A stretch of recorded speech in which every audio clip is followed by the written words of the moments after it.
A lot of activity happening in the camp of the New Patriotic Party, and staying with that party, it has begun the process of vetting persons contesting its parliamentary primaries slated for next month.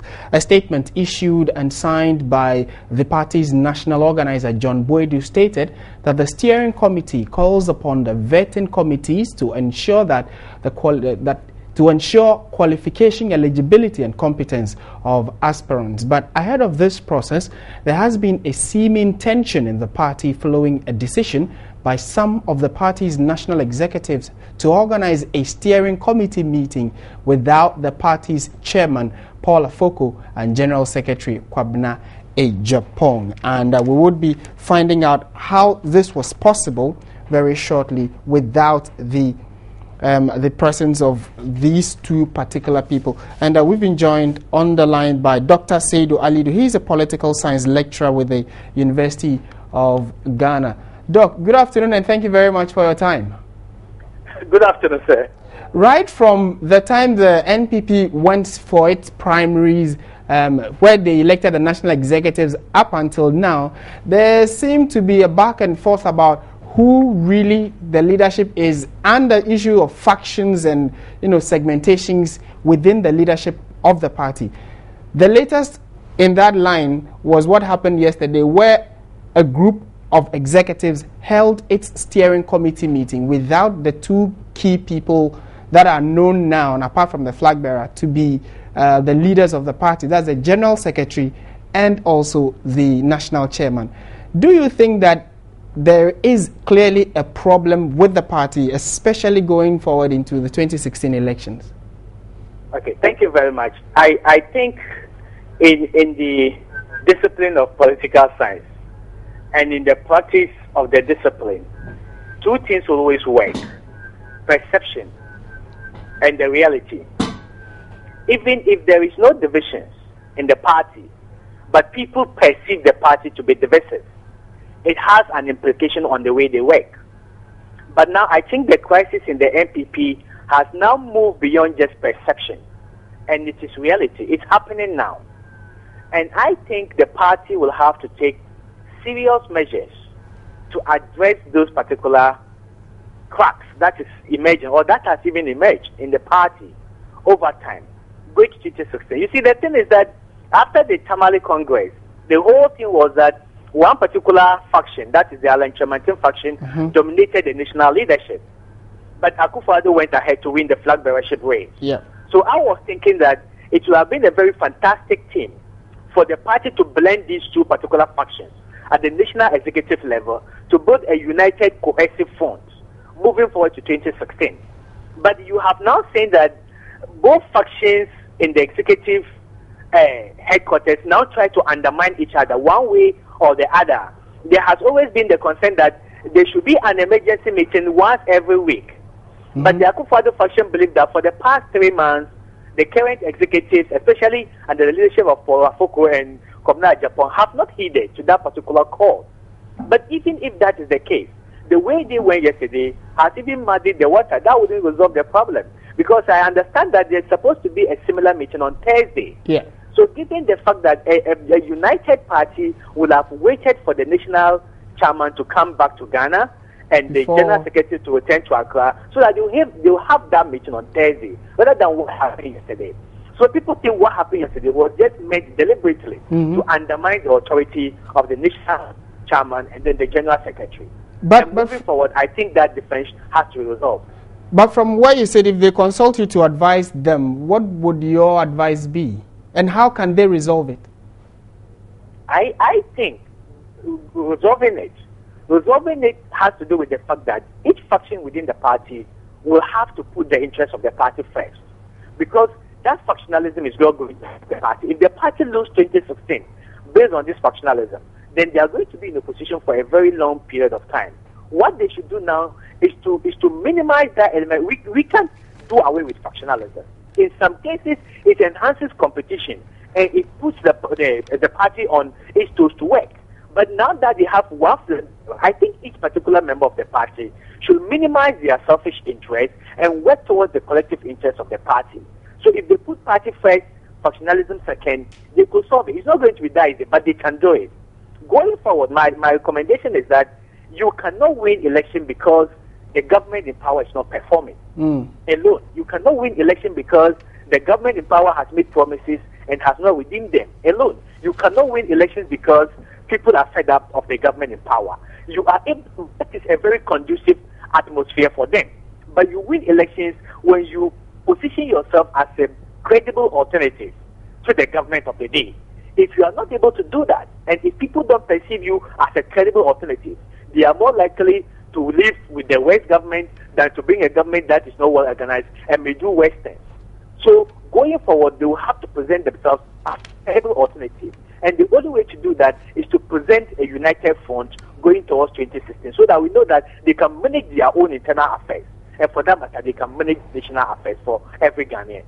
All right, we are grateful for your thoughts on this particular development. Dr. Seydou Alidu, he is a political science lecturer with the University of Ghana, Legon, here in Accra. And he is calling that for the party to set up and work towards those cracks and divisions within it, or else they are going to be having some challenges going forward into the 2016 elections. So the story is that there seem to be, it's a seeming, tension within the party, but from what Dr. Seydou Alidu has said, some of the seeming, tension is becoming a reality, that some persons who are leadership of the party would organize a steering committee meeting without the two key people who, in this particular case, national chairman and then the national chairman and then also the general secretary of the party. So let's find out really what the constitution of the NPP says about this. Nana Komia is the communications director of the party and is joined us online. Nana, good afternoon and thank you very much for your time. Hello, Nana. Hello? Komia. Yes, sir. Yes, good afternoon and thank you very much for joining us. Good afternoon, sir. Yes, per the party's constitution, which members are supposed to form or attend the party's steering committee meeting? It's in the party's constitution. A simple reference will show you the members. Yes, I do know you so, looked at the constitution yourself? But should the general secretary and the national chairman be a part of it? Yes, they should. And actually, it's the chairman who's supposed to call the steering committee meeting. Okay, so does that in any way make invalid the meeting that was held yesterday? In the absence of the chairman of the party, the first vice chairman acts as chairman. So once the chairman is absent, the first vice chairman, according to the constitution, can call the steering committee meeting.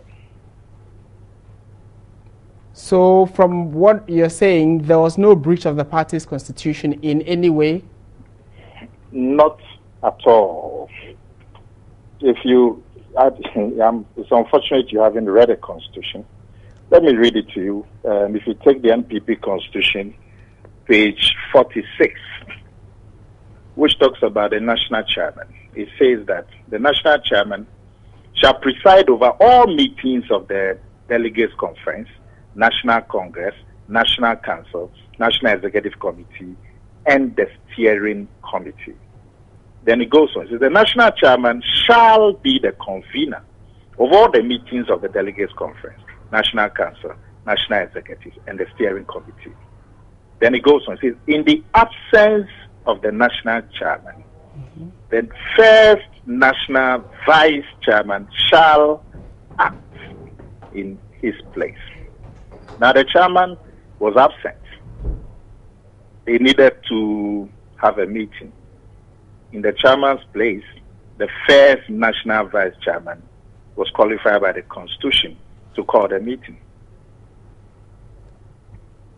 And what is your take on the fact that these developments play into the general discussion or argument in the public domain that there are clear factionalism within the NPP and that it was a deliberate attempt to sideline these two people who have been tagged as Alan Chemantin factions, or they are in the Alan Chemantin camp? There is no basis for that perception at all. Number one, the chairman was out of the country.